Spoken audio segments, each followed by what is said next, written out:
સમગ્ર ગુજરાતનો સમાજ આવ્યો છે અને સમાજની સાથે તમામ સામાજિક રાજકીય શ્રેષ્ઠીઓ આવ્યા છે। આપણી વચ્ચે અમરતજી ઠાકોર, જયસિંહજી ચૌહાણ, દિલીપજી ઠાકોર, ચંદનજી ઠાકોર, રોહિતભાઈ ઠાકોર, કેશાજી ચૌહાણ, લવિંગજી ઠાકોર,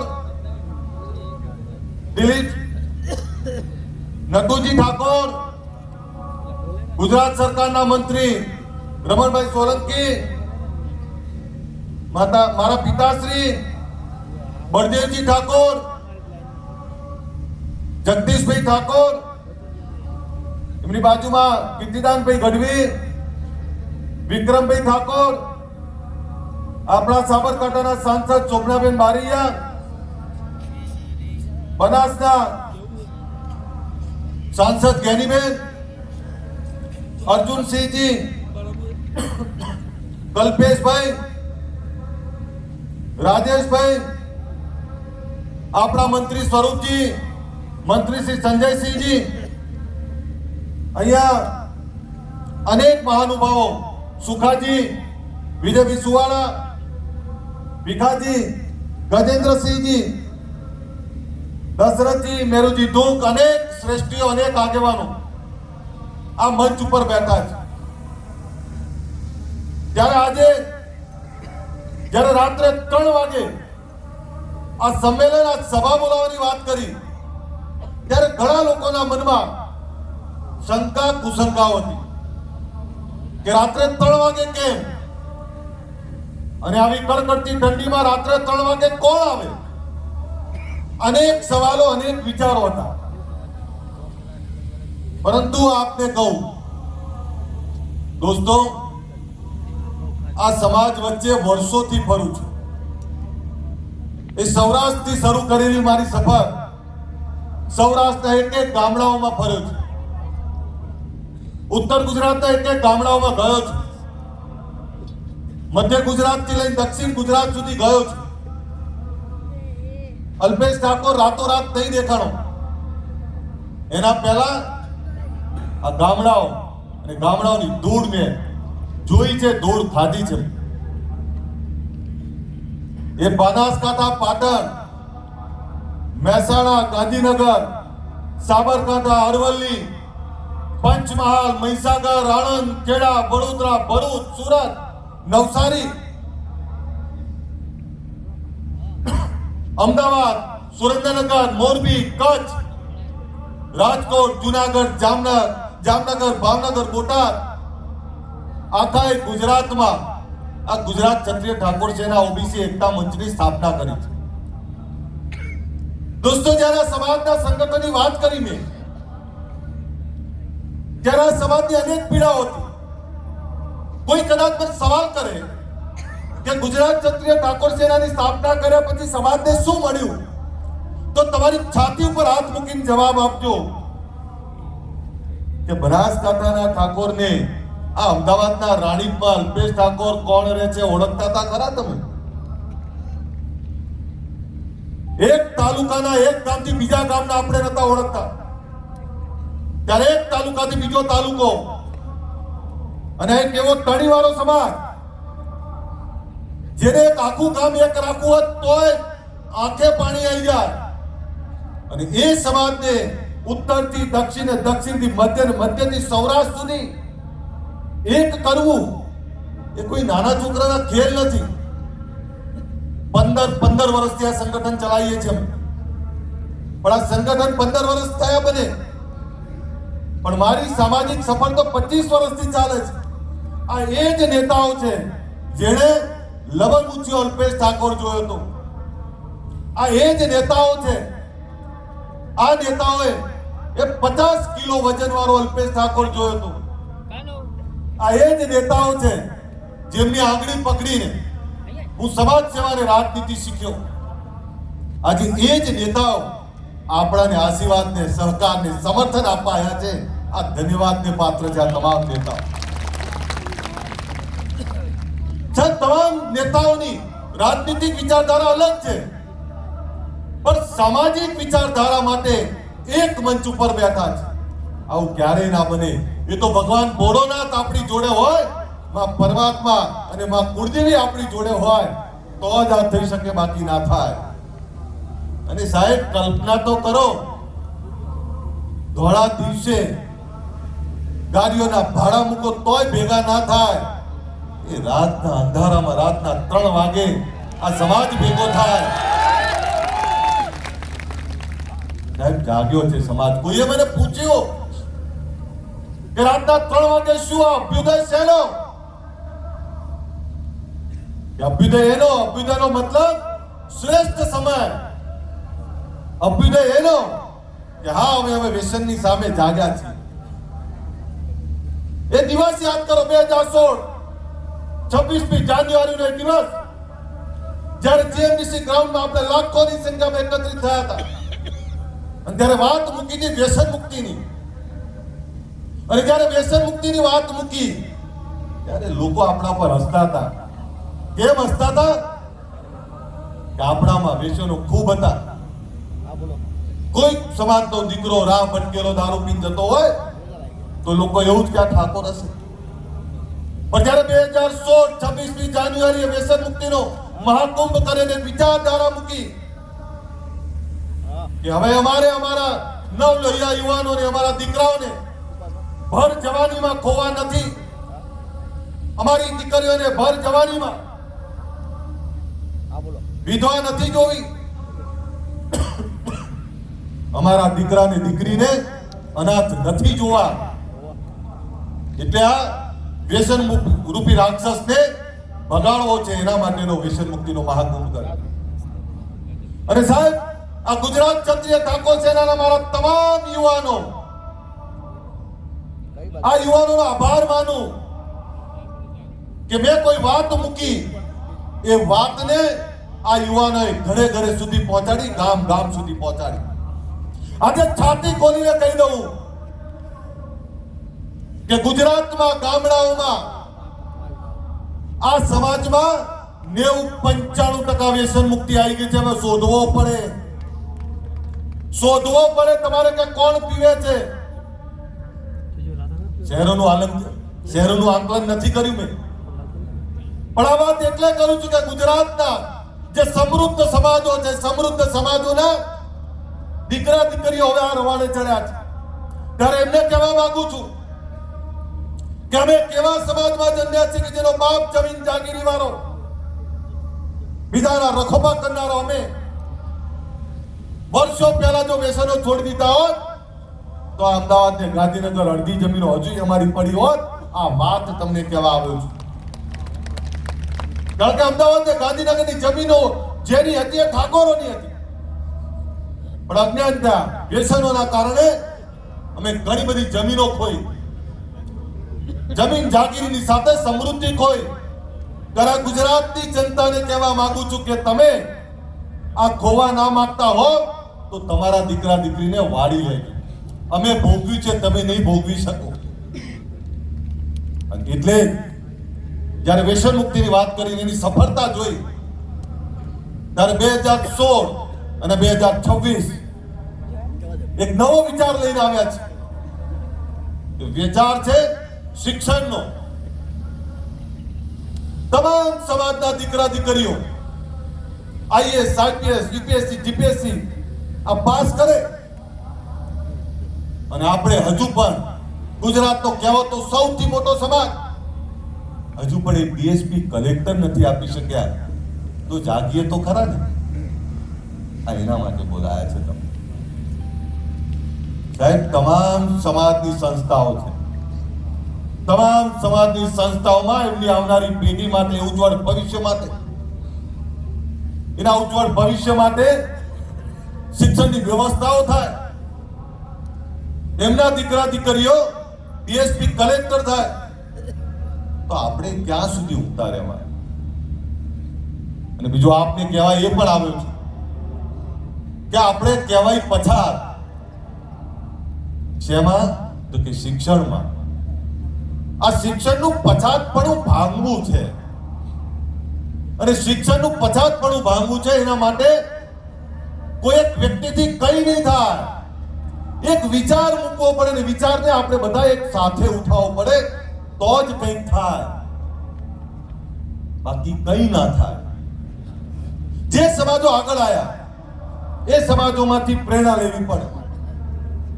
જે સમાજો આગળ આવ્યા એ સમાજોથી શીખવું પડે, અને નહીં શીખીએ તો થાકી જઈશું. દોસ્તો, મને ભરોસો છે, મને ભરોસો છે કે જે સમાજ રાતના 3 વાગે ભેગો થઈ શકતો હોય એ હવે જાગ્યો છે, ને આવનારી પેઢીના ભવિષ્ય માટે જાગ્યો છે. ત્યારે અને હવે કોઈ પાછો નહીં પાડી શકે.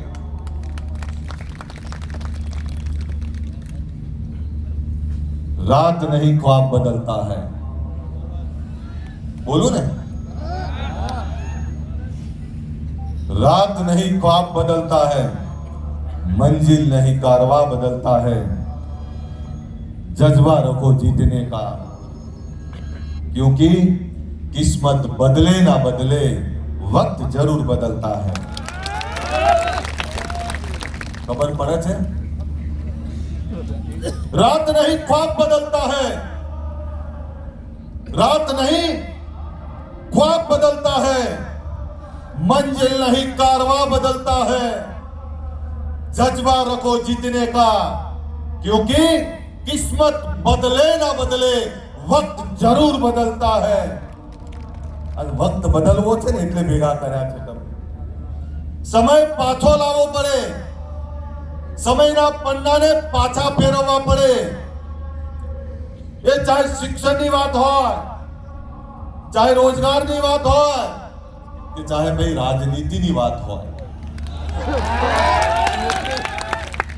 તમારે તમારા હક અને અધિકાર માટે જાગવું જ પડે, મથવું જ પડે ને કામ કરવું જ પડે. કોઈ તમારા માટે ચિંતા નહીં કરવાનું, તમારે જાતે લડવું પડશે, જાતે બહાર નીકળવું પડશે. અને એવા લોકોનો સમૂહ બનાવવો પડે જે ગરીબ છે, વંચિત છે. સમ દુખિયા ભેગા કરવા પડે. અમારા કેસાજી એવું કે સમ દુખિયા ભેગા કરવા પડે, અને સમ દુખિયા ભેગા થઈ અને એકબીજાની ચિંતા કરવી પડે. સમ દુખિયા કોણ? તે ગરીબ છેવાડા મેં આદિવાસી મારો ભાઈ. સમ દુખિયા કોણ? તે ગરીબ છેવાડો ને આપણો દલિત ભાઈ. સમ દુખિયા કોણ? તે રવારી ભરવાડ. સમ દુખિયા કોણ? તે દરજી પ્રજાપતિ પંચાલ નો આપણો ભાઈ. સમ દુખિયા કોણ? તે કેવા પછાતો, જે પછાતો એ ભેગા થઈને પોતાની ક્રાંતિ કરવી પડે. એની વાત કરવા માટે બોલાયો છું. આ ગુજરાતનો ઠાકોર સમાજ એ કેવો સમાજ જેને પોતાની લડાઈ જાતે લડવી પડે ને બીજાના રખોપા કરવા પડે. એના માટે તમને બોલાયા છે. અને રાતના 3 વાગે બ્રહ્મ મુહૂર્તમાં જ્યારે તમને બોલાયા છે ત્યારે ગુજરાત સરકારે બજાર કિંમતના 50% ભાવથી આપણા સમાજને શૈક્ષણિક હેતુ માટે જમીન આપી છે. એના માટે આદરણીય નરેન્દ્રભાઈ, અમિતભાઈને, ભૂપેન્દ્રભાઈનો આભાર માન. પરંતુ મેં વાત એ પણ કરી કે સાહેબ, અમારા સમાજ જોડે ફેક્ટરીઓ નથી, અમારા સમાજ જોડે એવા મોટા ધંધા રોજગાર નથી. મોંઘી પડે, પણ આપને ફરીથી કહું, મોંઘી ભલે પડે, લેવી તો પડે ને, લેવી તો છે જ, અને એટલે લઈ લીધી છે. 5.5 થશે. નાના ભૂલકાઓ આપણા એ ભૂમિપૂજન કરવાના છે. કોઈને એવું થાય કે આ 10 વર્ષથી નાના 11 બાળકો એમની જોડે ભૂમિપૂજન કેમ કરાવે છે? ત્યારે બાળકોને કહેવા માટે કે કાલ અમે જતા રહીશું, આ તારા માટે ભવ્ય ઇમારત બનાવી રહ્યા છે, આ એના માટે તારા જાતે તારું ભવિષ્યનું નિર્માણ કરવા માટે ભૂમિપૂજન કરાવ્યું છે. સાહેબ, એક એવું સરસ્વતી ધામ જ્યાં યુપીએસસી જીપીએસસી ના ક્લાસ ચાલતા હોય, એ કેવું સરસ્વતી ધામ જ્યાં અદ્યતન લાઇબ્રેરી હોય, એ કેવું સરસ્વતી ધામ જ્યાં 2000 થી વધારે દીકરા દીકરીઓ રહી શકે, એ કેવું સરસ્વતી ધામ જ્યાં સ્પર્ધાત્મક પરીક્ષાઓની તૈયારી થઈ શકે, એ કેવું સરસ્વતી ધામ જ્યાં વિદેશ અભ્યાસ ને વિદેશ રોજગાર માટેનું માર્ગદર્શન મળી રહે, એ કેવું સરસ્વતી ધામ કે સરકારની તમામ યોજનાઓની અમલવારી હોય. એ કેવા સરસ્વતી ધામની વાત કરું છું, જે સરસ્વતી ધામમાં આ સમાજની દિશા નક્કી થાય અને સમાજના બાળકોના ભવિષ્યની ચિંતા થાય. એ સરસ્વતી ધામનું આજે ભૂમિ પૂજન કરવાનું છે, એના માટે તમને બોલાયા છે. સાહેબ, એવું નથી કે આ સમાજના શ્રેષ્ઠીઓ કંઈ નથી કર્યું. આ ગુજરાતમાં 50 થી વધારે સંસ્થાઓ ચાલે છે. દરેક આગેવાન પોતપોતાની રીતે મથે છે, કરે છે, અને તમામ આગેવાનોને વંદન કરવા પડે. પરંતુ એક સંસ્થા કે 50 સંસ્થાઓથી કઈ નહીં થાય. આપણે તાલુકે ને જિલ્લે આવી સંસ્થાઓ ઊભી કરવી પડે. સાહેબ, અભિનંદન આપવા પડે પાટીદાર સમાજ. કેટલી બધી સંસ્થાઓ બનાવી એમણે. અભિનંદન આપવા પડે રબારી સમાજના રેક સંસ્થા મારી જ વિધાનસભામાં છે. ચૌધરી સમાજનું આંજણા ધામ મારી જ વિધાનસભામાં બને. પ્રજાપતિ સમાજનું ભવ્ય સંકુલનું ભૂમિપૂજન થઈ ગયું, એ પણ મારી જ વિધાનસભામાં બને. બ્રહ્મ સમાજનું ભવન પણ અહીંયા જ ચાલે. સરદાર ધામ પણ અહીંયા જ. અને આ જ બધાની વચ્ચે સરસ્વતી ધામ પણ આપણું ત્યાં જ બની રહ્યું છે. એટલે મને ભરોસો છે કે હવે આપણાને કોઈ નહીં રોકી શકે. દોસ્તો, તમને વિનંતી કરું છું, વ્યસનોમાંથી બહાર નીકળ્યા છીએ, જોજો પાછા વ્યસનો બાજુ ના ફરતા. વિનંતી કરું છું, પેટે પાટા બાંધીને પણ દીકરા દીકરીને ભણાવો. દીકરા કે દીકરીના લગ્નમાં લગલૂટ ખર્ચો કરીને દેખાડા માટે જમીનો ના વેચાય. વિનંતી કરું છું અહીંયા બેઠેલા તમામને, જેની જોડે જે જમીનો બચી છે સાચવી રાખજો. તમે ક્યારેય કલ્પના કરી હતી કે આ ગાંધીનગરમાં 50 કરોડનો વીઘો હોય? ક્યારેય કલ્પના કરી હતી કે અમદાવાદમાં 100 કરોડ રૂપિયાનો વીઘો હોય? આ જમીનો સાચવી રાખો. જે જમીન આજે 5 કરોડની છે, હું તમને દાવાથી કહું 10 વર્ષ સાચવી રાખો, એ 25 કરોડની થવાની છે. અને 25 કરોડની થાય પછી ફેક્ટરી નાખવા માટે વેચશો ને તો અમને ગમશે. કારણ કે જમીન 1 વીઘો વેચ્યા પછી જે ફેક્ટરી નાખશો, એની ફેક્ટરી નાખ્યા પછી બીજી 5 વીઘા લઈ શકશો, એનું ગમશે અમને. પણ ખોટા દેખાડા ને ખોટા એબમાં જો જમીનો વેચશો તો આવનારી પેઢી માફ નહીં કરે. હું નસીબદાર છું કે આ સમાજમાં જન્મ્યો ને આ સમાજે મને પ્રેમ આપ્યો. સાહેબ, નસીબદાર છું કે આ આગેવાનો પોતાના પોલિટિકલ રાજકીય વિચારધારા છોડીને સામાજિક વિચારધારામાં આપણી વચ્ચે બેઠા છે. સાહેબ, હવે મારી એ જવાબદારી થાય છે ને અમારી એ જવાબદારી થાય છે. ગુજરાત ક્ષત્રિય ઠાકોર સેનાની જવાબદારી થાય છે કે તમે તમામ મોભીઓ એક સારા કામમાં, ભગીરથ કાર્યમાં, સમાજની એકતામાં જ્યારે અહીંયા એને બેઠા હોય ત્યારે આ એકતા તૂટે નહીં, તમારું દિલ ના દુભાય, એની જવાબદારી પણ અમારી છે કે નહીં? આપણી જવાબદારી હોય તો એકવાર જોરદાર તાળીઓ પાડીને સમર્થન આપો. થાય ને આપણી જવાબદારી. ત્યારે આગેવાનોને કહીએ છીએ કે સાહેબ, આ સમાજમાં એક એવા બોલકા યુવાનો તૈયાર કર્યા છે અમે, જે સમાજની ચિંતા કરે છે. આ લાલ કેસ વાળા યુવાનો, તમે વિચારો, રાતના 3 વાગે સભા કરે અને રાજકીય આગેવાનોને બોલવાની પ્લેટફોર્મ પૂરું પાડે, અને એમને તો શું મળવાનું છે હજી ખબર નહીં. એક વિચારધારા માટે મથે. અને સાહેબ, આ બધા એવા લોકો છે કે છેલ્લા 15 વર્ષથી મારી જોડે છે. આમાંથી 98% લોકો એવા છે કે 15 વર્ષથી મને હિંમત આપતા રહે છે, ચિંતા ના કરો, આવનારો સમય આપણો છે. એક જ વાત કરે સાહેબ, આ યુવાનો એવા છે કે જેણે મને ક્યારે એકલો નહીં પડવા દીધો.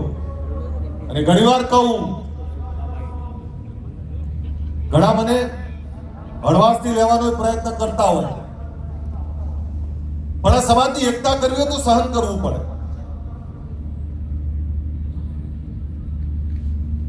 આજે જે સરસ્વતી ધામની વાત કરીએ છીએ આપણે, અને જ્યારે સાચું કામ થતું હોય ત્યારે તમામ લોકો સમર્થન આપતા હોય, અને ત્યારે આટલા બધા લોકો અહીંયા ઉપસ્થિત છે, બધાનો હું આભાર માનું છું. સાહેબ, અમારે વિચારધારા જે મૂકી છે, વિચારધારાને વધારે મજબૂત કરવી છે. એમાં તમારા બધાના સહકારની જરૂર છે. પરંતુ જે લોકો આ ગરીબ વંચિત આ સમાજને કમજોર સમજતા હોય તો એવા લોકોને કહું છું કે અમે જાગ્યા છે. અને તમામ સમાજોને આભાર માનું કે જ્યારે આખા ગુજરાતનો સમાજ અહીં આવતો હતો ત્યારે રબારી સમાજે નક્કી કર્યું કે આજે અમે દૂધ નહીં ભરાઈએ. એમણે દૂધ માટેની વ્યવસ્થા કરી. પાટીદાર સમાજે એવું કીધું કે અમારે નાસ્તો કરાવો છે, આખો ગુજરાતનો સમાજ આવે છે, ત્યારે અમે નાસ્તાની વ્યવસ્થા કરી. એમણે ચૌધરી સમાજના યુવાનો અહીંયા મથી રહ્યા હતા, એમણે નાસ્તાની વ્યવસ્થા કરી. બ્રહ્મ સમાજના યુવાનો છે, વડગામથી ને અમદાવાદથી આવેલા, અહીંયા નાસ્તાની વ્યવસ્થા કરી. અહીંયા દરબાર સમાજના યુવાનો કામ કરતા હતા. સાહેબ, તમે જ્યારે સાચું કામ કરો ત્યારે દસે દિશાઓમાંથી તમને સમર્થન મળે. મારા ગુજરાત ક્ષત્રિય ઠાકોર સેનાના મારા તમામ યુવાનોની માફી માંગુ છું, કારણ કે આજે એમને બધાએ બોલવાનું હતું, પણ માફ કરશો, સમય ખૂબ છે. સમય એટલો બધો હતો કે આખી રાત ગઈ છે. તમને સાંભળી નહીં શક્યા, પણ તમે ખૂબ મહેનત કરી છે. તમારા થકી જ આ સંગઠન છે. તમને સાંભળવા હતા, મારે સાંભળવા હતા. તમને ઘણીવાર કોઈ વસ્તુમાં ટોકું, રોકું, કદાચ કડક થવું, પણ તમે ક્યારે મને સામે જવાબ નહીં આપ્યો. તમે હંમેશા મને એક વડીલની રીતે તમારી જોડે રાખ્યો. પોતાના ઘરનો મોભી હોય એ રીતે જ મને રાખ્યો છે. સાહેબ, અમારી ગુજરાત ક્ષત્રિય ઠાકોર સેના એ મારું હૃદય છે, મારો આત્મા છે. આ સમાજ મારો આત્મા છે. સાહેબ, મેં તો રાજનીતિ પણ આ લોકો માટે જ પસંદ કરી છે. અને એ કહી દઉં આપને, જે દિવસે મને એવું લાગશે કે હું રાજનીતિમાંથી તમને કંઈ નહીં આપી શકું, હસતા મોય નીકળી જઈશ, પણ તમારી વચ્ચે રહેવાનું પસંદ કરીશ. મને એવો મોહ નથી રાજનીતિનો કે જેનાથી હું તમને કંઈ આપી ના શકું. મરતા મરત કંઈક આપીને જઈશ, એટલું યાદ રાખજો. આ એક ભવન આપ્યું છે, આવનારા સમયમાં 8 ભવનોના ખારત મુહૂર્ત કરવાના છે. મારા માટે પહેલા તમે છો, મારા માટે એ પહેલા ગરીબ લોકો છે.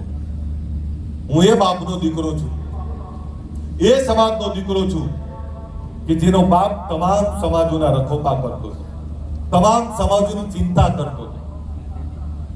ત્યારે એ જ ક્ષત્રિય ઠાકોરની વાત કરું છું જે તમામ સમાજોની ચિંતા કરે. પણ આજે જ્યારે મારે મારા સમાજની ચિંતા કરવાની થઈ છે, ત્યારે એટલું યાદ રાખજો, આવનારો સમય આપણી રાહ જોવે છે. આ અભ્યુદય એનો છે, નથી વ્યસન કરવું. અમારે અમારા બાળકોને ભણાવવું છે, એનો અભ્યુદય કરવો છે. અમારા વ્યસનોમાંથી બહાર નીકળી અમારા બાળકો માટેની રોજગારની દિશાઓ ખોલવી છે. આ એનો અભ્યુદય કરવો છે. અભ્યુદય એટલે શ્રેષ્ઠ સમય 2016-2026 આજે વચન આપીને જઉં છું કે 2036 માંથી 10 વર્ષ જ્યારે પૂરા થશે ત્યારે 2036 ની એ સભાની અંદર કદાચ અમે નીચે બેઠા આવીશું, પણ એટલું દાવાથી કહું કે 2036 માં સમાજની કોઈ દીકરી ડીએસપી બનીને ભાષણ કરતી હશે, કોઈ દીકરો કલેક્ટર બનીને ભાષણ કરતો હશે. આ એનું ભૂમિપૂજન કરવા માટે બોલાયા છે. જોવો છે ને એવો સમય, તો તમારો હુંકારો જોરદાર આવે ને તો જ હું બોલું, બાકી તો હું બંધ કરી દઉં. જોવો છો ને સમય, આ એનું ભૂમિપૂજન કરવા બેઠા છે. અને જ્યારે તમને એ પણ કહું, વંચિત, ગરીબ, શોષિત એ કોઈ અન્યાય અત્યાચાર નહીં સહન કરે. જ્યારે જ્યારે એની વાત આવી ત્યારે ત્યારે પણ આપણે લડવું પડશે, એની માટે લડવું પડશે, નીતિઓ સામે લડવું પડશે. ક્યાંક કોઈ નીતિ આપણાને અડચણરૂપ બને તો એ નીતિઓ સામે બોલવું પડે. મર્દાનગી એનું જ નામ છે ભાઈ. માય કાંગલાનું કોઈ ના બોલે. જે લડાઈ એ જ લડી શકે જેનામાં જીગર છે, જેનામાં હિંમત છે, જેનામાં ઈમાનદારી છે. તમારે ઘણીવાર બધા મને હસતો જોવે કે ક્યારેક કોઈ મને એવું કે હસવાનું બંધ કર દે, પણ એ લોકોને ખબર નહીં मेरे चेहरे को बटकर, मेरे चेहरे को बटकर कुछ लोग समझते हैं कि मुझे जानते हैं. मगज में जतो है तो हुंकारो आपको तो बोली. मेरे चेहरे को बटकर कुछ लोग समझते हैं कि मुझे पहचानते हैं. ये तो ये हो गया जैसे समंदर की लहरों को छू के ये समझते हैं कि समंदर को जानते हैं. મને નહીં ઓળખી શકો, નહીં ઓળખી શકો, કારણ કે એટલું બધું તોફાન, એટલું બધું દર્દ, એટલી બધી તકલીફ છે. કેટલાક એવું છે કે રાતના 3 વાગે ઠાકોર કેમ આવે, કેટલાક એવું કહે છે કે રાતના 3 વાગે ઓબીસી કેમ આવે, કેટલાક એવું કહે છે કે રાતના 3 વાગે આ વંચિતો કેમ આવે. એ ભૂખ્યા છે એટલે આયા છે, પોતાની દિશા ખોલવા આયા છે, આ એટલે રાતના 3 વાગે આયા છે. એ ભૂખ મિટાવી છે, એ દર્દમાંથી બહાર નીકળવું છે, આ એના માટે આવ્યા છે. એ બ્રહ્મ મુહૂર્તમાં પોતાની દિશા નક્કી કરવા માટે આવ્યા છે, એટલે રાતના 3 વાગે આવ્યા છે. આ દેશની અંદર જ્યારે દેશ આઝાદ થયો ત્યારે આ દેશમાં રાત્રિ સભાઓ થઈ હતી. તમે ઇતિહાસના સાક્ષી છો, એ કહેવું છે તમને. આ દેશમાં જ્યારે દેશ આઝાદ થયો ત્યારે રાત્રિ સભાઓ થઈ હતી. જયપ્રકાશ નારાયણ 1974-75 માં રાત્રિ સભા કરેલી. અને તમે આ ઇતિહાસ બનાવ્યો છે કે આ ગુજરાતમાં પહેલી વાર, આ દેશમાં ત્રીજી વાર રાત્રિ સભા થઈ છે સાહેબ. આ ઇતિહાસના તમે સાક્ષી છો. મને ભરોસો છે તમને કોઈ નહીં રોકી શકે. તમને જ્યારે તમામ સમાજો, તમામ લોકો, તમામ વડીલો આશીર્વાદ આપતા હોય ત્યારે મને સંપૂર્ણ ભરોસો છે કે હવે આપણી આવનારું ભવિષ્ય ઉજ્જવળ થવાનું છે. ત્યારે તમને બધાને એકલા સરસ્વતી ધામની શુભકામના નહીં, આ શરૂઆત છે. આપણા સમાજના અનેક શ્રેષ્ઠીઓ, અનેક યુવાનો કામ કરી રહ્યા છે. એ અલગ અલગ મંડળો, અલગ અલગ વ્યવસ્થાઓ લઈને બેઠા હશે, પણ જે કોઈ આપણી સારી વ્યવસ્થાનું કામ કરતા હોય એવા તમામ લોકોને સમર્થન આપજો, તમામ લોકોને આશીર્વાદ આપજો. આટલી મોટી સંખ્યામાં આપ બધા પધાર્યા ત્યારે આ બધાનો આભાર માનો. રાતના 3 વાગે તમને એક યાદ હોય ત્યારે રાતના 3 વાગ્યાની વાત કરી ત્યારે કેટલાને શંકા હતી, પણ મને તમારા પર ભરોસો હતો. અને છું તો ઢોલો તમારા જ મલકનો, તમને હું નહીં ઓળખું તો કોણ ઓળખે. પેલા એની બેને બધા શ્રદ્ધાન કુરિવાજીની વાત કરે છે, પણ સાહેબ આ સમાજનો ભૂવો તો હું એ બની ગયો છું. એ નાળિયેર કઈ બાજુ ફેંકવું એ મને ખબર છે ને, ભૂવો કારણ કે મને ખબર છે અને ભરોસો હતો. એટલે એને કોઈ કહી દે કે રાતના 3 વાગે બોલાયા છે અને આ 3 વાગે બોલાવવામાં કોઈને ભાડું આપ્યું છે? ભાઈ કોઈ ભાડું આપ્યું છે? કોઈને પાણીની બોટલે કોઈ મળી છે? જે સમાજ પોતાની લડાઈ જાતે લડવા નીકળે એને કોઈ પાછો ના પાડી શકે. અને તમે તમારા સ્વયં ખર્ચે જ્યારે બોલાવો છો, ત્યારે આવો છો, ત્યારે હું તમારા બધાનો ઋણી છું. હું ફરીથી તમને બધાને નમન કરું છું અને તમારો બધાનો આભાર માનું છું. તમારો અલ્પેશ ઠાકોર એનો એ જ અલ્પેશ ઠાકોર છે. થોડો વિવેકી બન્યો છું, પણ નીડર છું, ડરપોક નથી. મને ખબર પડે છે, પણ એનો એ જ અલ્પેશ ઠાકોર હું. ના રૂકા હું, ના ડરા હું, ના દગા હું. તમારા માટે લડ્યો છું ને લડતો રહીશ. એના માટે જ આ જાહેર જીવનમાં આવ્યો છું. ત્યારે તમામ સમાજોના આશીર્વાદ જ્યારે અહીં મળ્યા હોય અને એ સમાજોની સાથે આટલો મોટો સમાજ અહીં આવ્યો હોય ત્યારે તમારો બધાનો આભાર. ફરીથી આદરણીય નરેન્દ્રભાઈ, અમિતભાઈનો આભાર, આદરણીય ભૂપેન્દ્રભાઈનો આભાર. કે જે જગ્યા આપી છે એ જગ્યા માટે અમારો હૃદયથી અમે આભાર માનીએ છીએ।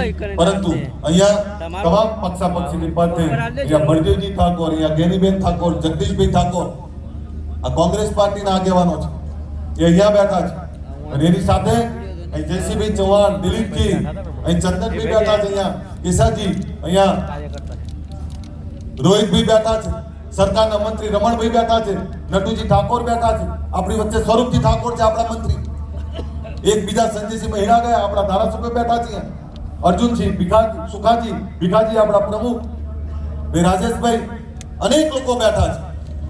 ત્યારે બધાનો આભાર માનું છું અને 5:30 સુધી રાહ જોશો ને બધા, તમને અહીંયા લાઈવ બતાવવાનું છે। ત્યાં આપણા બાળકો હમણાં ભૂમિપૂજન કરે એ તમને અહીંયા લાઈવ બતાવવાનું છે। એક ક્ષણના સાક્ષી બનવા માટે તૈયાર છો ને બધા? કોઈ ઊભા નહીં થાય તો બધા આ લાઈવ એલઈડી સ્ક્રીનો જે ચાલે છે એ એલઈડી સ્ક્રીનની અંદર એ ભૂમિપૂજન લાઈવ બતાવવાના છે। ફરીથી આ બધાનો આભાર। તમને લાસ્ટમાં એટલું જ કહું, ચિંતા ના કરતા, જ્યારે કોઈ સારું કામ થતું હોય અને તમને એવું લાગે કે આ સમાજનું સારું થશે, આ ગરીબોનું સારું થશે, તો પહેલાના જમાનામાં વાવડીમાં પાણી ના આવે ને તો 36 લક્ષણાની આહુતિ આપવામાં આવતી। તમને એવું લાગે કે આ સમાજનું ભલું થયું હોય તો અલ્પેશ ઠાકોર રાજનીતિ છોડીને આહુતિ આપવા તૈયાર છે, આ કહી દઉં તમને। પણ આ સમાજની ચિંતા, ગરીબોની ચિંતા હંમેશા કરતા રહીએ એ જ વિનંતી સાથે મારી વાત પૂરી કરું।